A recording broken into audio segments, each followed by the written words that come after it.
खरं म्हणजे भाजपामुळेच आमदार झाले. खरं म्हणजे विधान परिषदेवर जाणं त्यांनी अगोदर अनुभव घेतला होता. माझ्याकडे ते पराभव झाल्यानंतर आल्यानंतर मी स्वीकारलं त्यांना. बळाराम पाटलांना मी मदत केली होती अगोदर, त्यामुळे यांचा पराभव झाला होता.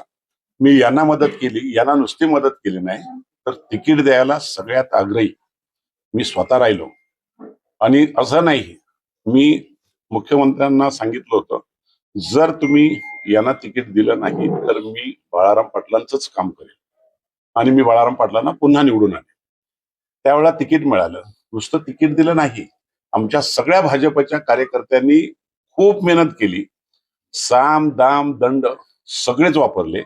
वसई विरार महापालिका किंवा त्या भागातलं हितेंद्र ठाकूर यांच्याकडे जाऊन मी ठाम बसलो होतो. पालघर जिल्हा पूर्ण निवडून काढला होता आणि सगळ्या बाबतीमध्ये भारतीय जनता पार्टीने त्यांना सहकार्य करून आज त्यांनी खरं म्हणजे विधानसभेत सुद्धा विरोधात काम केलं.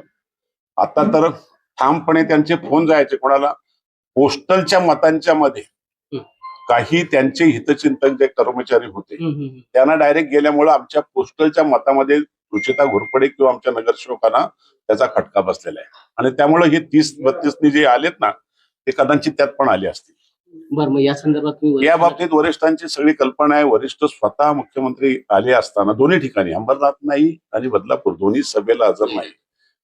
रवींद्र चव्हाण यांनी सगळे रिपोर्ट दिलेले, त्यामुळे रिपोर्ट देण्याची गरज नाही. हे आज झालंय ते उद्या होईल.